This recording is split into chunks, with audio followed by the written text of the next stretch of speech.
14-year-old Eli had a secret.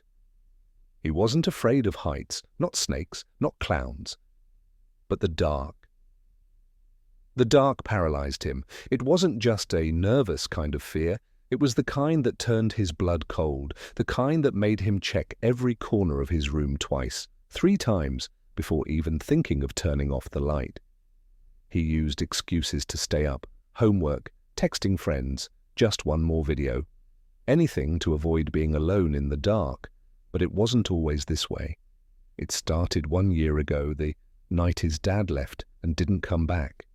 That night, the power went out in the middle of a storm. The house went pitch black. The wind howled like it had teeth.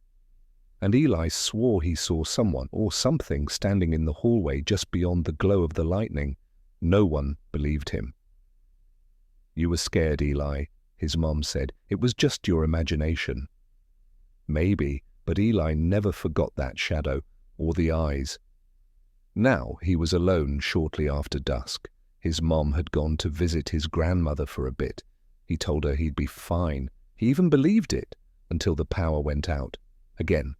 He stood in his living room, flashlight in hand, pulse racing. Shadows danced on the walls like they were alive. Every creak of the house felt like a whisper, every tick of the clock a countdown.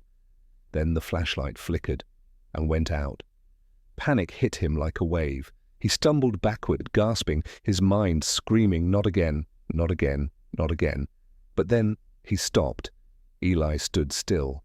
This time, instead of running, he closed his eyes. He breathed, deep, slow, like the counselor at school taught him. The dark can't hurt you, it's just the absence of light. He reached for his phone to turn on the flashlight, but then paused. Number, not this time.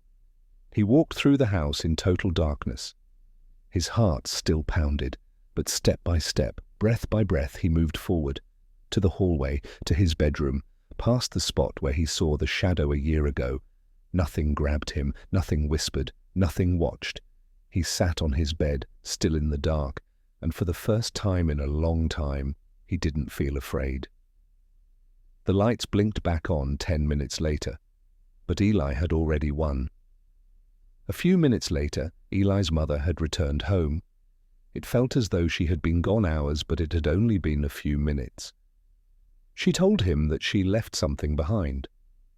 Eli was so proud of himself and boasting about how brave he was. His mother knew it, but what she didn't tell him was that she went outside and turned off the circuit breaker. She believed in Eli but wanted him to believe in himself, so she didn't confess to what she had done. Instead, she praised his bravery and went on her way to see his grandmother.